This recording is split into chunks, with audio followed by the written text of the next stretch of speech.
The weatherman said it would be rainy today, and I could see dark clouds coming my way. I was recently retired, so I now spent my days listening to the news. It started to pour rather strangely and suddenly, and the power went out soon after. A little unsettled, I quickly grabbed my lighter and lit a few candles to get rid of the oppressing darkness. As I was lighting them, I heard a loud, sharp knock at the door. I opened the front door a crack, and saw a young woman standing outside in the pouring rain, absolutely drenched from head to toe.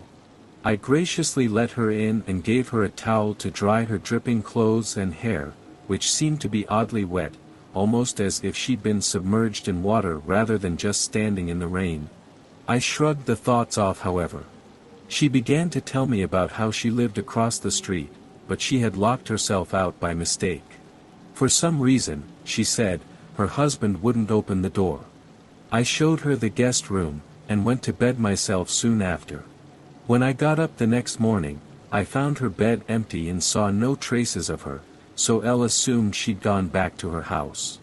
Knocked on the house across the street to check she'd gotten home safely. A middle-aged man answered the door, and looked at me confused.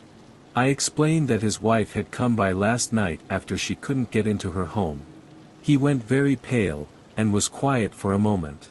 He then replied, "Sir, my wife drowned 5 years ago. So I live in Eastern Oregon, and my mom lives in Western Oregon. I went to visit her for the summer and she's very outdoorsy, so we decided to take the 1-hour drive from her city to the coast. We end up at this free campsite at the top of this hill, huge foothills of the coastal mountains, about a 25-minute drive from the top where the campsite is to the bottom where the main road was, and we were the only campers there. We relaxed for the rest of the day, made food, etc. A truck full of men drive up the hill and talk with my mom, I don't know what about, wasn't suspicious at the time, and they leave us. Fast forward to the middle of the night. I wake up to my mom sitting straight up in the tent. I wake easily, so I heard her gasp and it woke me. As soon as she saw I was awake, she put her hand over my mouth because I was starting to ask her what's wrong. It was dead silent, and all of a sudden you hear footsteps right beside the tent. The little flap that covers the zipper was even moving.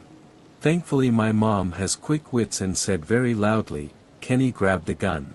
Kenny is my dad, although that doesn't matter, and mind you, he was not there, just us girls like I previously said. They left. No harm was done. Thank the Lord for my mama. 2 girls at a campsite alone, people outside tent in the middle of the night. My mom pulled some badassery. One rainy night in October, a man was driving past the cemetery. He saw a young boy walking in the rain. The man stopped and asked the boy if he wanted a ride. The boy approached the car. His face was pale, his clothes were wet, and he was shaking like a leaf.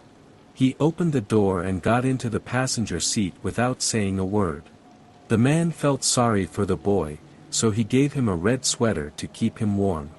The boy's teeth were chattering and he was still shivering. When they got to the boy's house, the man stopped the car. The boy got out. The man told him to keep the sweater and said he would come back for it the next day. "What's your name?" asked the man.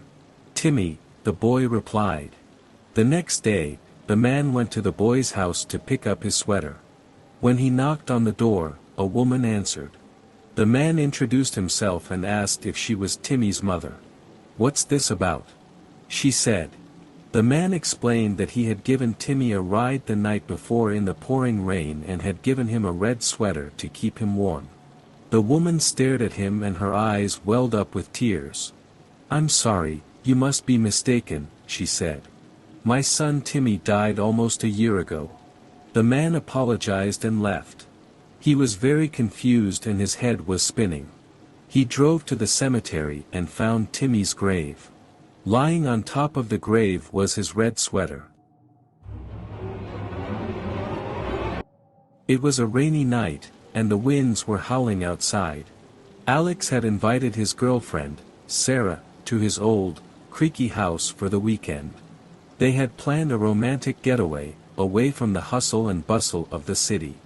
Alex was excited to show Sarah his family's heirloom, an antique watch that had been passed down for generations. It was a priceless possession that he cherished dearly. The house was located on the outskirts of the city, surrounded by dense woods. As they drove up the long, winding driveway, Sarah couldn't help but feel a sense of unease. The house was old and ominous, and the rain made it seem even more foreboding. But Alex reassured her that they were safe and that they would have a great weekend. They spent the evening watching movies and cuddling on the couch.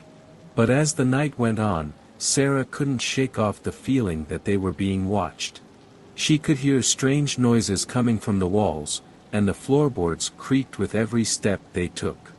Alex tried to dismiss her concerns, saying it was just an old house settling in the rain. As they went to bed, Sarah couldn't help but feel uneasy. She tossed and turned, trying to find a comfortable position, but something didn't feel right. Suddenly, she heard a loud thud coming from the other room. She sat up in bed, her heart racing with fear. Alex was fast asleep, and she didn't want to wake him up. So she got out of bed and tiptoed to the door. She peeked into the hallway and saw that the antique watch was missing from its display case. The room was in disarray, as if someone had ransacked it. Sarah's heart sank as she realized that someone had broken into the house. She tried to wake Alex up, but he was sound asleep, and nothing could stir him. Sarah tried to compose herself and went to investigate. She cautiously made her way down the hallway, feeling her way through the dark. The rain was still pouring outside, and the wind was picking up, making the old house groan and creak. As she reached the living room, Sarah saw a figure sitting in the corner. She froze in terror, unable to move. The figure was wearing a dark cloak, and its face was hidden in the shadows. It held something shiny in its hand, which Sarah realized was the antique watch. Suddenly, the figure stood up, and Sarah could see its face. It was a grotesque creature, with leathery skin and glowing eyes.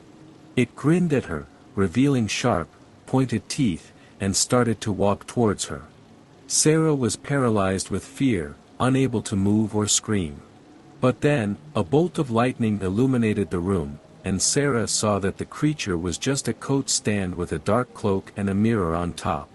She let out a sigh of relief, realizing that it was just her imagination playing tricks on her.